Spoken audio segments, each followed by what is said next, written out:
Joining me now is Congressman John Garamendi, who recently traveled to Romania and Poland as part of a congressional delegation conducting oversight of U.S. aid to Ukraine. Thank you so much for being here, Congressman. Now, Vice President Harris yesterday said Russia is committing crimes against humanity. We have to underscore that again. In light of that, what additional actions should the administration, the Biden administration, take against Russia? Continue to arm Ukraine, make sure they have the weapons that they need at the time they need them and can usefully use them. All of that is underway. I is absolutely delighted, pleased, ecstatic with the president's trip to Kyiv. That's a signal to Russia, signal to Ukraine, can signal to our allies in NATO and European Union, and importantly, a signal to China that we're all in. We're not going to back away. We're not going to cut and run. So all of these things are in place. The crimes against humanity, yes, that puts Putin on notice. He better be very, very careful, together with his oligarchs and other leaders. If they travel outside the country of Russia, they could be arrested and wind up at The Hague. And Congressman, should the Biden administration designate Russia as a state sponsor of terror? I think that would be a step along the way. This crimes against humanity is a major, very important step. It brings the entire world court into play against Russia and against the individuals that are there. A state-sponsored terrorism has other issues that go with it that may not be helpful in resolving this war, specifically the ability of us to negotiate with a state-sponsored terrorist. So we'll see. That's a more complex issue. There's also the complex issue of President Zelensky. He has said that he wants to retake all of Ukraine, including Crimea. Should the U.S. support Ukraine and the President Zelensky in doing so? We have to give this man all the support that he needs to put his country into a position of winning. Now, winning may or may not include Crimea. That's to be determined. But clearly, he and the people of Ukraine are doing extraordinary, valiant and successful military action. And we need to continue to support them. And I believe that in all probability, you'll find that Crimea and the Eastern Donbass will ultimately be retaken one way or the other, perhaps in negotiations.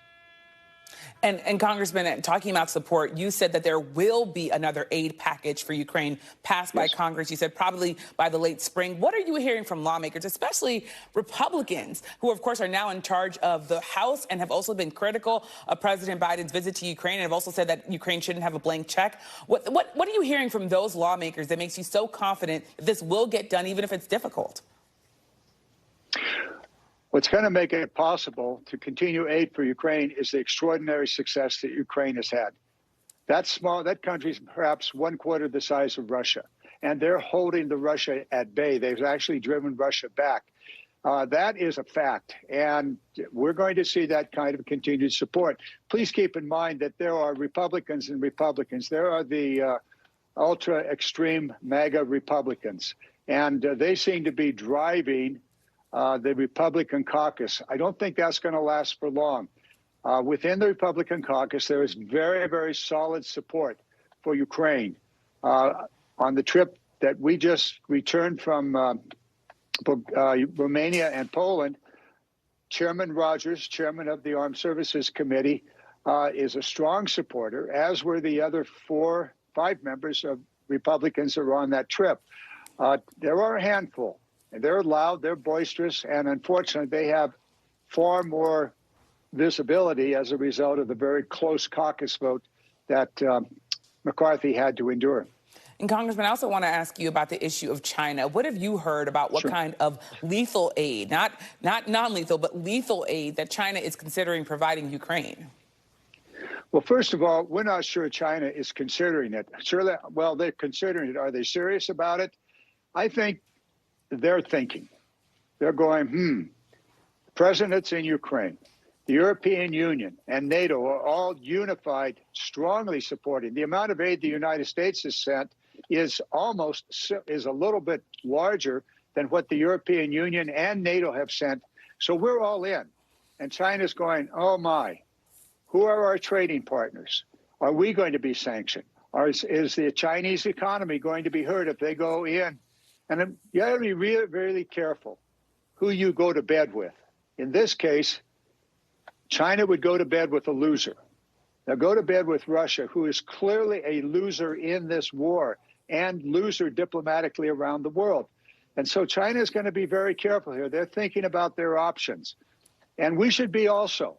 If the Republicans, those MAGA Republicans, as limited as they are, if they are successful and the United States cuts and runs and leaves Ukraine, that is a message to China that they can do most anything they want in the Western Pacific because the United States is not a stable, not a dedicated, not a committed partner through the good and the bad areas.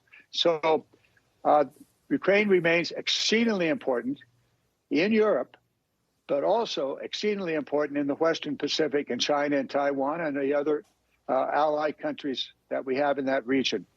And Congressman, a quick question, because we're about to have to go, but I want to ask you, the Pentagon has expanded its footprint in the Asian Pacific with new bases in Guam and the Philippines. President Biden said he's not looking for a new Cold War, but are we already there?